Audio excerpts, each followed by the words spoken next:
எல்லாருக்கும் வணக்கம். Welcome to cricket அப்பாட்டக்கர்ஸ். இன்னைக்கு நம்ம India versus New Zealand world test championship பத்தி பேச போறோம். கிரிக்கெட் வரலாற்றுலயே முதல் முறையா டெஸ்ட் மேட்சுக்கான ஒரு உலக கோப்பை அப்படிதான் நம்ம இது சொல்லணும். ஸோ நாளைக்கு மேட்ச் தொடங்கும் போது இந்தியாவும் நியூசிலாண்டும் டாப் 2 டீம்ஸா செலக்ட் ஆயிருக்காங்க. அதுல இந்தியா, நியூசிலாந்து, இங்கிலாந்துல விளையாட போறாங்க. ஸோ எப்படி இந்த ரெண்டு டீம் டாப் 2 பொசிஷன்ஸ்க்கு வந்தாங்கன்னு ஆராய்ச்சி பண்ண வேணாம், அது சத்தியமா புரியாது அந்த பாயிண்ட்ஸ் டேபிள். பட் இவங்க ரெண்டு பேர் வந்துட்டாங்க. ஸோ இப்போ அதை பத்தி நம்ம பேசுவோம். வாங்க வீடியோக்குள்ள போகலாம். So Kripa, Padmanabhan, Sunita, welcome back. ரொம்ப நாள் கழிச்சு மீட் பண்ணிருக்கோம். கிரிக்கெட்டே இல்லாம ரொம்ப மண்டெல்லாம் குறைச்சலாம் இருந்துச்சு. ஸோ இப்போ கிரிக்கெட்டிங் சீசனுக்குள்ள வந்துட்டோம். ஓகேவா? இனிமேல் வந்து நான் ஸ்டாப் ஆக்ஷன் தான்.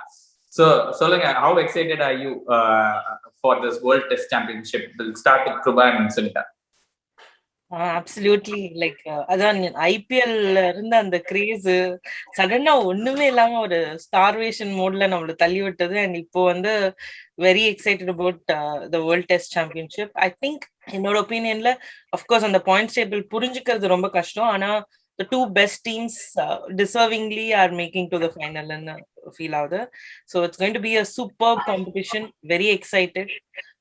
Summer bowling, ரெண்டு டீமுக்கும் summer bowling unit. So absolutely it will be a marvelous test series championship. And அது இங்கிலாந்துல நடக்குது.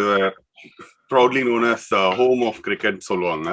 ஸோ அங்க நடக்கிறது அண்ட் ஃபர்ஸ்ட் டைம் நடக்கிறதுனால எக்ஸ்பெக்டேஷன்ஸ் இன்னும் செம்ம ஹையா இருக்கு. க்ரௌட் வேற அலோவ் பண்ண போறாங்க. ஸோ அது ஒரு திருவிழா மாதிரியே இருக்கும்னு நினைக்கிறேன். And test match always claim to be the best form of cricket ன்றதுனால this is going to be like a treat to watch. And New Zealand team strong team, though they don't have any trophies to showcase. They have always been like a good opponents. ஏதோ opposition party மாதிரியே தான் இருப்பாங்க. எல்லா வாட்டியும் வருவாங்க, அவங்க தான் win பண்ணுவாங்களா அப்படின்னு தெரியாது. ஆனா வந்துட்டு ஃபைனல்ல தோத்துருவாங்க. இந்த வாட்டியும் அதே பண்ணா நல்லா இருக்கும்னு நினைக்கிறேன். ஸோ பத்மநாபன், நீங்க சொல்லுங்க.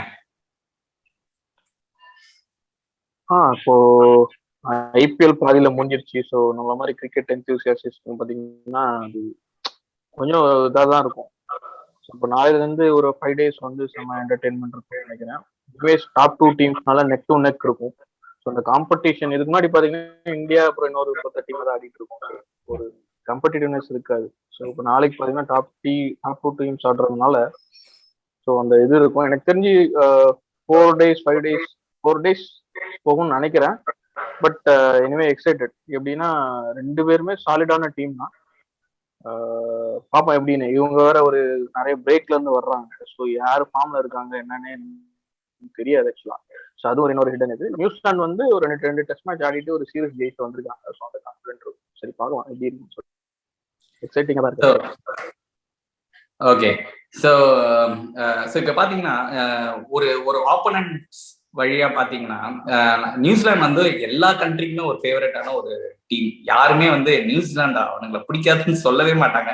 அந்த மாதிரி especially after the world cup debacle எல்லாருக்குமே நியூசிலாந்து ரொம்ப பிடிக்கும். சார் ரொம்ப ஒரு என்ன சொல்றது, இந்தியாவுக்கு அப்புறம் யாரா ஜெயிக்கணும்னா நியூசிலாந்து தான் அப்படின்ற அளவுக்கு அந்த டீம் வந்து அவ்வளவு வெல் பிஹேவ்டா இருந்தாங்க. என்னால அந்த இடத்துல கோலியை நினைச்சு கூட பார்க்க முடியாது வேர்ல்ட் கப் ஃபைனல்ஸ்ல.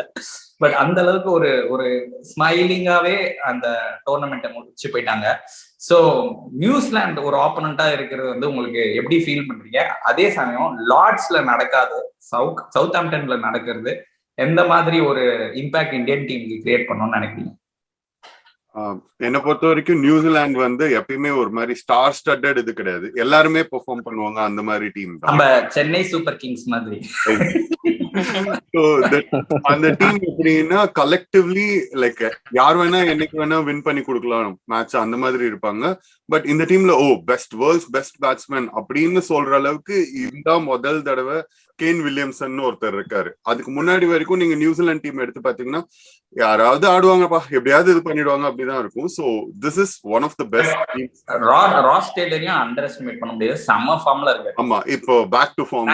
நிறைய ஹைலைட் ஆகாது ராஸ் டெய்லர் வந்து இல்ல, ஆனா சைலண்டா ஒரு ஆவரேஜ் பாத்தீங்கன்னா கிட்டத்தட்ட 50 வச்சிருக்காரு. சோ அவரும் சோ இப்போ என்னன்னா நியூசிலாந்து டீம் வந்து ஹாஸ் அ ஸ்லைட் எட்ஜ்னு எல்லாருமே சொல்றோம். ஏன்னா இங்கிலாந்துல போய் 2 மேட்ச் ஆடி அந்த 2 மேட்சும் செமையா வின் பண்ணிட்டாங்க. இன்ஃபேக்ட் செகண்ட் மேட்ச்ல வந்து they rested or injury Convincing. சொல்லி உட்கார வச்சு பெஞ்ச் ஸ்ட்ரென்த்தையும் காட்டிடுறாங்க.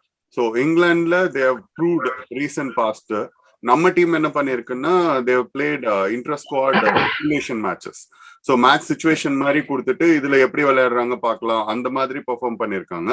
And team has done well அப்படின்ற மாதிரி பிளேயர்ஸ் ஹவ் பெர்ஃபார்ம்ட். எதிர்பார்த்த மாதிரி பண்ட் நல்லா ஆடி இருக்காரு, bowlers-உம் நல்ல விக்கெட் எடுத்திருக்காங்க, அந்த மாதிரி நல்லாவும் போயிட்டு இருக்கு. So it is going to be a very very interesting and neck to neck game.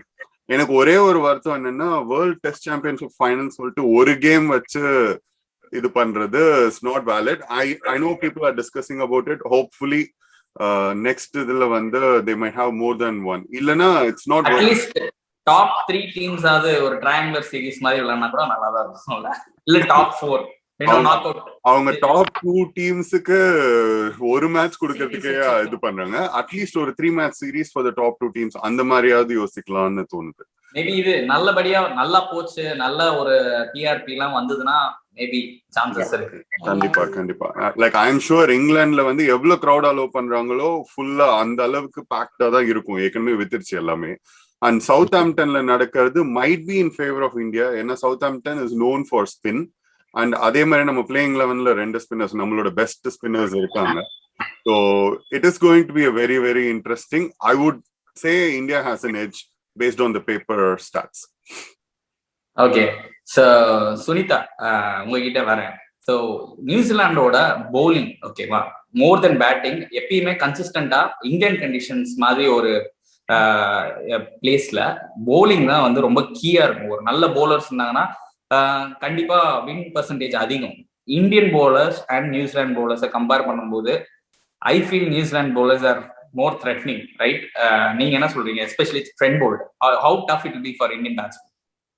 See, obviously it's going to be a test for batsmen both sides. என்ன பொறுத்த இருக்கும் நான் 100% அக்ரி பண்றேன். New Zealand bowlers are like Trent Bolt இருக்கட்டும், சவுதியா இருக்கட்டும், all their bowlers like in போன game இங்கிலாந்துல mat ஹென்ரின்றோட செமையா போட்டு விக்கெட் எடுத்தாரு.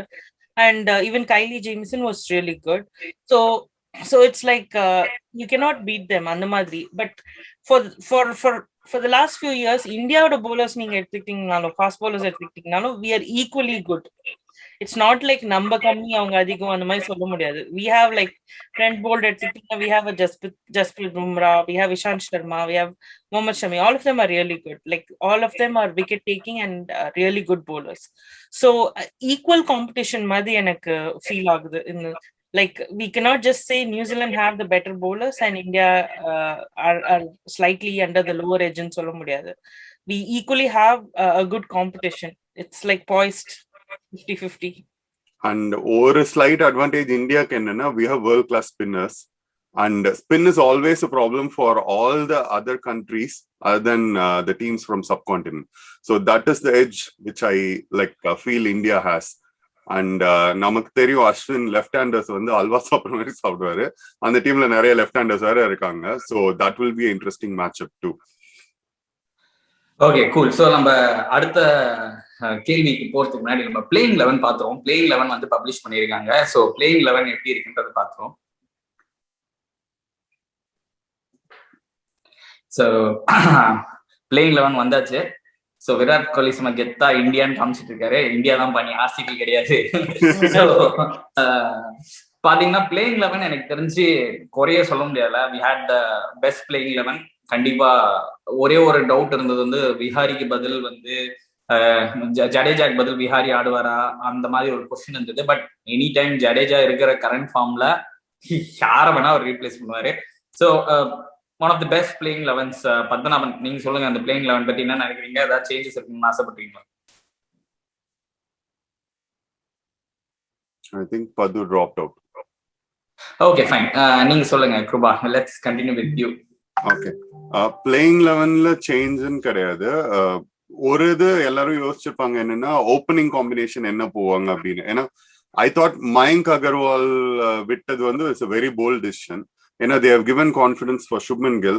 2 சீரீஸ் ஆடிட்டு உடனே ட்ராப் பண்ணாம they are giving him another chance and hope he will like pick it up. ஏன்னா ஒரு youngster who is technically sound and who can change the game anytime அந்த மாதிரி ஒருத்தருக்கு வாய்ப்பு கொடுத்திருக்குதுன்றது, அதுவும் வேர்ல்ட் டெஸ்ட் சாம்பியன்ஷிப் ஃபைனல்ல, that's a very good positive thing that the Indian team has shown.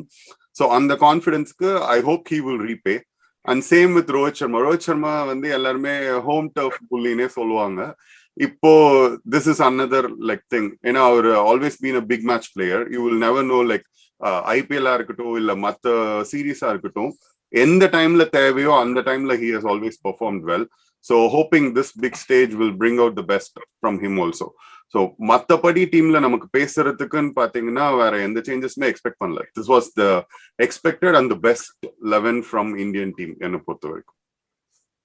Okay, so yes Sunita.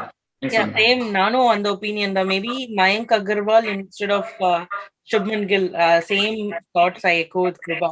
But if it was me, I would also go with the same 11 that India has selected.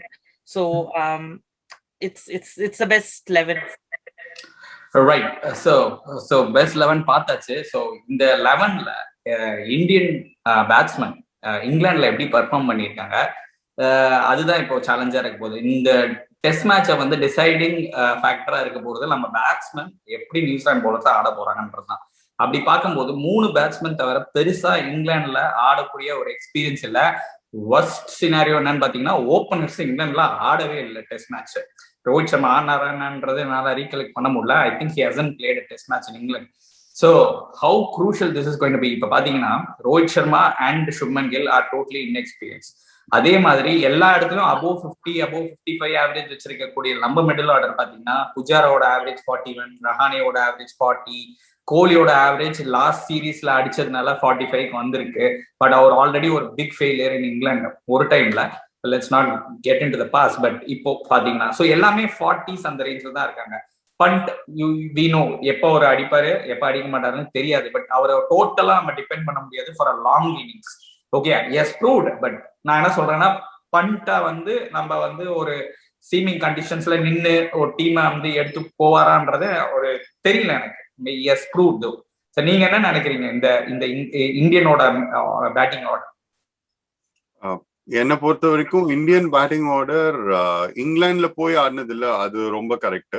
But அதே மாதிரிதான் அவங்க போன series ஆஸ்திரேலியாலையும் நம்ம பேசிட்டு இருந்தோம், ஞாபகம் இருந்ததுன்னா. It's a very inexperience squad in Australia. Like Shubman கில்லா இருக்கட்டும், லைக் இல்ல நீங்க சொல்ற நான் அக்செப்ட் பண்றேன். But Australian conditions and Indian conditions, இந்த எம்எஸ்கே பிரசாத் இருக்கிற டைம்ல தான் நம்ம எல்லாம் ஆஸ்திரேலியால ஸ்ட்ரகிள் பண்ணோம். பட் அதுக்கப்புறமா ஆஸ்திரேலியால நம்மளோட பேட்டிங்க்கு கொஞ்சம் பவுன்சி இருக்கு. பட் இங்கிலாந்து டோட்டலா இல்ல, பால் பயங்கரமா மூவ் ஆகும். அதுல என்ன சொல்ல வந்தேன்னா, அதேதான் எல்லாருமே ஹோம் கண்டிஷன்ஸ்ல ஆடி ப்ரூவ் பண்ணவங்க. அவே கண்டிஷன் நம்மளை பொறுத்த வரைக்கும் அது ரெண்டாவே ஸ்பிளிட் பண்ணலாம் instead of splitting it into country wise. ஏன்னா ஹோம் வெர்சஸ் அவேன்னு பாத்தீங்கன்னா ஆஸ்திரேலியாவும் அவே தான். It's a different condition. How we adapt and how we perform, அதுதான். இந்த யங் இந்தியன் ஸ்குவாட்ல வந்து அந்த அடாப்டேஷன் ஓட இது வந்து பெர்சன்டேஜ் வந்து ரொம்ப நல்லாவே இருக்கு. they are quickly adapting. And இன்னொரு முக்கியமான விஷயம் என்னன்னா, they are not too defensive. So they are not afraid to play their shots. நீங்க பண்டோட reverse hit like over the top of the slip cordon on James Anderson இருக்கட்டும் or எதா இருக்கட்டும், like they are not afraid to showcase what they want to do. So அந்த ஒரு இது is also gonna help India தான் நான் நினைக்க போறேன். Along with it, having said மத்த பேட்ஸ்மேனுக்கு எக்ஸ்பீரியன்ஸ் இல்லைன்னு, இந்த ரீசென்ட் பாஸ்ட்ல Jadeja is batting well, Ashwin has started batting well, and don't forget like Ashwin has 5 centuries in test, right? And புஜாராவோட ஆவரேஜோட ரொம்ப முக்கியமான இது நம்ம டீமுக்கு ஹெல்ப் பண்றது என்னன்னா, the amount of time he stays in the wicket. So அதை வச்சு மத்தவங்க எப்படி அவரை சுத்தி ஆடுறாங்க அதுதான். So though the stats might not be proving Indian team to be strong, Indian batting side is still strong ன்னு தான் சொல்லுவேன். And we can bat deep. Like Shami கூட வந்து if need be he can stay around, அந்த மாதிரி இருக்கு. So அதனால I would still say Indian batting has an edge, given the fact Indian spinners will have an edge over New Zealand batsmen. So ரெண்டு ஈக்குவலா தான் ஆடுவாங்க. But spinner side பாத்தீங்கன்னா there is no match. நம்ம way ahead. Hopefully ball turn ஆச்சுன்னா then we have a very good chance. But openersக்கு வரும். Rohit Sharma and Suman Gill, highly overrated Rohit Sharma and highly overrated Suman Gill, ரெண்டு பேருமே ரோஹித் சர்மா வந்தப்ப எப்படி எல்லாம் பேசினாங்களோ அப்படியே தான் இப்ப சுப்மன் கில்ல பேசிட்டு இருக்காங்க. Oh is so talented, is highly talented அப்படிதான் பேசிட்டு இருக்காங்க. இன்னும் சுப்மன் கில் ஸ்டார்ட் பண்ணாரு, அப்புறம் பயங்கர ஃபெயிலியர் தான் ஐபிஎல்லையும் சரி இப்பயும் சரி. ரோஹித் சர்மாக்கு எவ்வளவு ப்ரெஷரா இருக்கும்னு நினைக்கிறீங்க? இது வந்து மேக்கா பிரேக்கா கூட இருக்கலாம். கரெக்டா? இங்க ஒரு லாட்டோ வாங்குவோம், அது பேர் வந்து ஹிட் ஆர் மிஸ். அதேதான். I think with Rohit Sharma and Gill also it's a hit or miss. I hope it's a hit.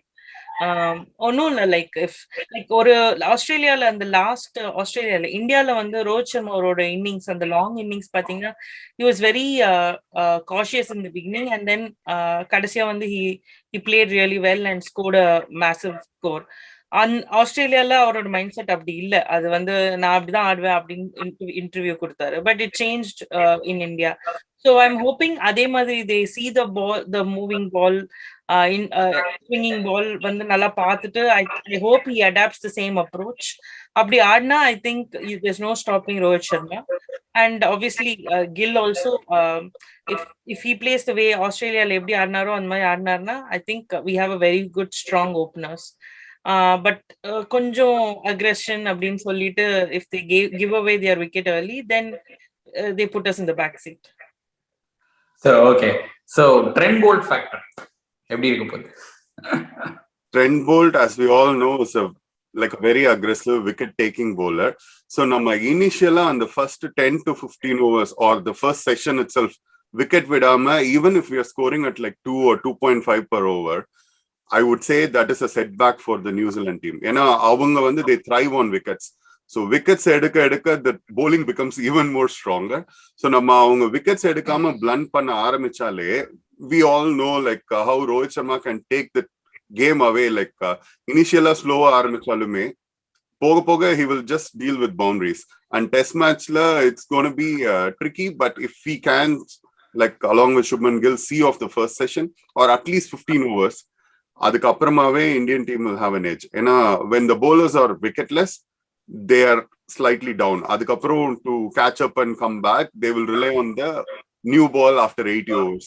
So அதுக்குள்ள it will be Indians time to take over ன்னு சொல்றேன். So அடுத்த ஒரு குரூஷியலான விஷயம் பாத்தீங்கன்னா வெதர் அண்ட் டாஸ். வெதர் வந்து bad weather forecast, ஃபுல்லா மழைன்னு போட்டிருக்காங்க. ஸோ மேட்ச் நடக்குமான்றதும் தெரியல, இவ்வளவு பேசுறோம். சரி, அப்படியே மேட்ச் நடந்தாலும் இந்த ஓவர் காஸ்டா தான் இருக்க போகுது. And it's a dangerous sign. So overcast weather, so toss, how crucial it is going to be? நம்ம டாஸ் வின் பண்ணா என்ன பண்ணுவோம்னு நினைக்கிறீங்க? Overcast weather na it's a no brainer, you need to take bowling. But given Southampton might spin later, I would think India might bat first if they win the toss. That's my suggestion.